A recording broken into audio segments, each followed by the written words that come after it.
Hey there, how are you doing? My name is Angel, and I like all things that are mysterious. So we're just gonna jump right into this because I took a lot of time to try to find all these little pieces to add into this video. So let's jump right into it. 2025 is the year of the shuttered storefront. Small businesses gone. Chain restaurants vanishing. Even once mighty retail brands like Walgreens and Target closing locations or cutting hours. But Walmart, still glowing under that blue and yellow sign everywhere. So how is this company not just surviving, but thriving? And what is the cost of their success? This is more than my story. This is a deep dive into the most powerful retailer in America and why their empire is built on more than just low prices. Here's my personal experience working at Walmart from a previous video I did right after it happened. Because you know my whole little mantra is if the shoe fits, wear it, whatever, you know. If I'm getting assigned to do something, I'm just supposed to do it. That's just what I'm assuming. So when I seen how this it's not going to tie together, but it is going to tie together. So for me, this story actually starts about a month ago. So up until about a month ago, I was working at a Walmart because, you know, I've already been through the ringer. I was a medical assistant. I was working in healthcare. I was working for a doctor. Then my mom died the day after my anniversary there. And then the doctor I was working for left the company. Then my grandfather died. It was literally one thing after another. So anyways, I had quit healthcare in September of last year. And it took me about 2 months to finally be like, you know what, of applying at places, to be like, you know what, just gonna do it. And I swore I'd never do it. I'm just gonna do it. I'm gonna work at Walmart. So I get hired at Walmart because I've worked at Walgreens before, so I already have experience. And I'm there. I had just hit my 3-month anniversary in February, and I absolutely hated it there. I hated it there. They don't do anything right. I'm not going to get into all of that. Just know that I've worked in retail long enough to know that how they do things just doesn't make sense. So I don't know why I didn't want to add that. I know I was still really mourning my mom when I made that video. And then everything that happened in that video really struck a chord because, you know, I was still really going through from losing my mom. Anyways, the thing that I left out that I don't understand why I did was that when me and Randy both got hired there, me and him already had liquor license, right, from working at a previous place. Walmart piggybacked off of our previous liquor license because nobody that they had hired as a cashier, there was only like a couple managers that actually had a liquor license. When I first got there, everybody was selling liquor. And I was like, wait a minute here, do you have a liquor license? And they're like, no, Walmart has one. I was like, do you know what they're doing? Yeah, so in November of 2023, I kind of blew the whistle on it when I called them out on it. They made everybody go in for training. So me and Randy got kind of split up, so they always kind of had somebody around to sell liquor, because I blew the whistle on it. I think they were really trying to get rid of me at that point, and I think that's why when I still go into the store, I think that's why their head of security still follows me around. So there's that. I think I just tend to do things like that. Sometimes I do really good things. Like when I worked at Wendy's, right, last year in 2024. When I worked there, they had that daily pay thing, but it wasn't working for the store that I was working at. It was the Freeport, Illinois store. And I complained so much. I complained so much, and I called the company so much, and I was talking to the district manager and everything, and I was talking to my store manager, and I was like, I really need this because I don't have gas money to drive from Rockford to Freeport every day, 5 days a week, back and forth. I'm like, I don't have that because I went from not having a job for like a couple months. So what little money I had, I was almost out of money. That's part of the reason that I ended up not staying there and stuff. So anyways, I complained so much that their daily pay got fixed, and everybody is now able to access their daily pay at that store. They are welcome. Even though it was a bad situation, because, I caught the flu. Remember, you guys? I was so sick last year around that time. Oh my god, it was so bad. I couldn't even stay awake. And they wanted me to drive like 45 minutes to Freeport. Excuse me, I can't even stay awake. Anyways, there's that. I just wanted to include that in this. I'm sorry it's 3.5 minutes long or whatever. Sorry. Okay, so anyways, I really didn't like it there. I complained about it. One of the managers actually started a rumor saying that I was talking about somebody else. I had to go squash that, being me. I went to the girl that she said I was supposedly talking about, told her I wasn't talking about her. I was like, do I do that? Do you ever see me sit here and talk about any of my coworkers like that? And she's like, no. And I'm like, exactly. And then I also confronted the manager. Nothing happened with that. There was a whole investigation about it and they did nothing. That was right before I quit. For some reason, I left out this whole section about the last day that I worked at Walmart. So the last day that I worked at Walmart, I had this most sickening feeling in my stomach. I did not want to go to work.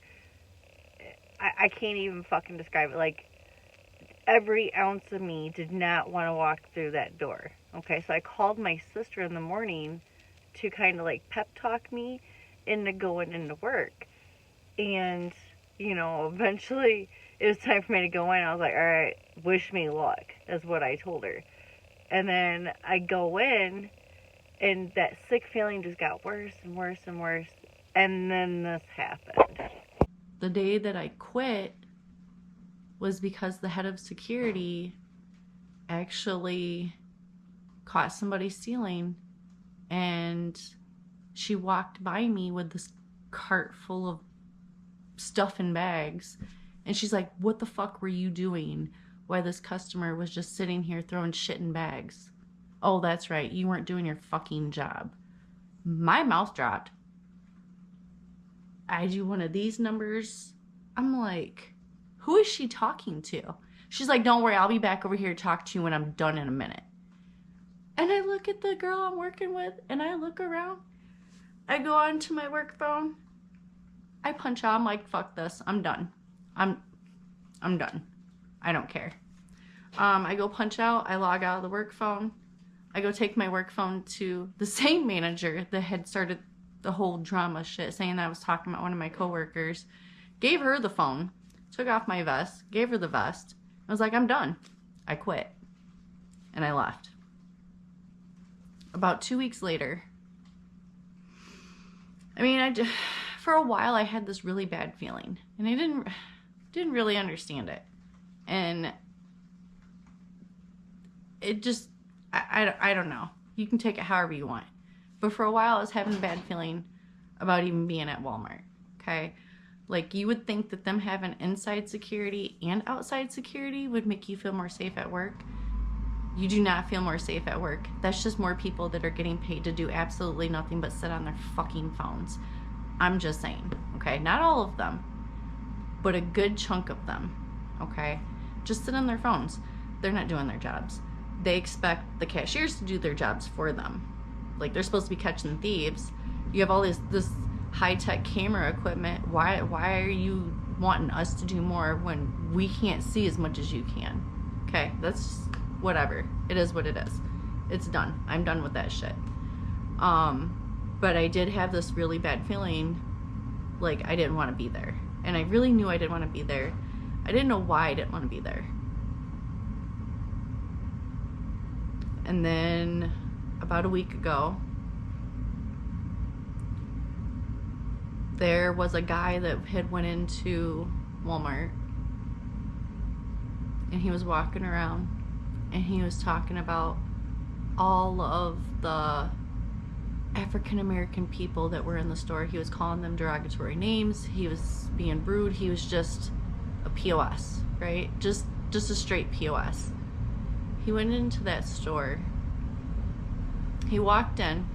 Mind you, I told you what my story was. Why I don't work there no more, right? Keep that in your mind as I'm telling you this story. They had a guy walk into the store,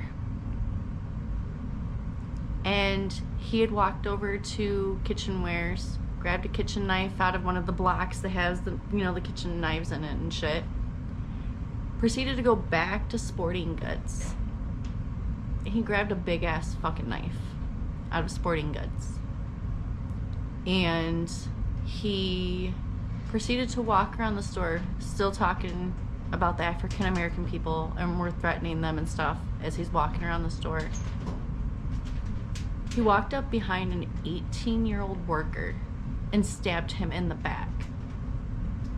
And that's where this is gonna actually start.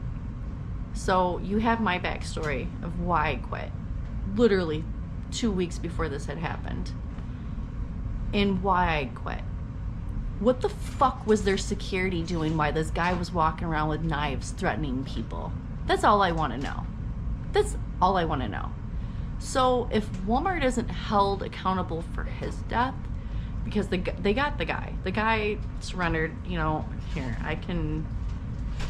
we can get a little more into it. There's videos and stuff. Days since that terrifying attack inside a Rockford Walmart, 18-year-old employee Jason Jenkins was left dead. Today, we're learning more about what happened. That includes this video from inside the store. It was shot by Heather Reichs. It shows Timothy Carter standing in the aisle. At one point, you see him holding a knife. We're not showing that part. You see later a security guard and what appears to be a bystander detain him. The 28-year-old's being held in the Winnebago County Jail. Police charged him with first-degree murder. We'll hear more from the woman who shot this video on Eyewitness News at 5. The Northridge Walmart where this happened reopened for the first time since the attack this morning. We're told additional security staff have been added to the store. Walmart's public face is polished. Smiling associates, clean aisles, rollback signs. But behind the scenes, workers locked inside stores overnight. Employees forced to skip breaks and work off the clock. Massive wage theft lawsuits across multiple states. Suppression of union organization by any means necessary. And according to Wikipedia, Walmart has faced gender and racial discrimination lawsuits, a $282 million DOJ settlement for bribery abroad, accusations of using surveillance technology to monitor employees and prevent union efforts. Walmart isn't a workplace, it's a pressure cooker, and when something breaks, it's usually a person. If you think Walmart's power stops at the checkout line, think again. In 2025, Texas introduced Senate Bill 25, or SB 25, a law requiring foods sold in the state to carry warning labels if it contains ingredients banned in the UK, EU, or Canada. Oh, what is EU? Is that Australia, right? Artificial dyes, bleached flour, ingredients tied to cancer and organ damage. Walmart fought the bill hard. They joined Coca-Cola, PepsiCo, and General Mills in sending formal opposition letters to lawmakers. Their argument? The labels would confuse customers and destabilize the economy. Translation, they didn't want to hurt profits. So when the choice was tell customers the truth or keep them in the dark, Walmart chose silence again. Let's talk about how Walmart got so big in the first place. According to Britannica, Walmart's early success came from targeting rural towns, places that had limited shopping options. Once there, they undercut local business prices, wiped out the competition, then quietly raised prices once they had the market locked. This isn't a conspiracy, it's called the Walmart effect, and economists have studied it for decades.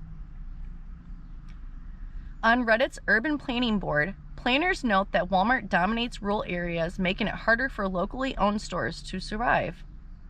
In Rockford and places like it, you see the proof every day. The businesses are closing, Walmart is still standing. Now let's ask the question everyone should be asking. Why is Walmart booming while everyone else is bleeding? Here's the short version.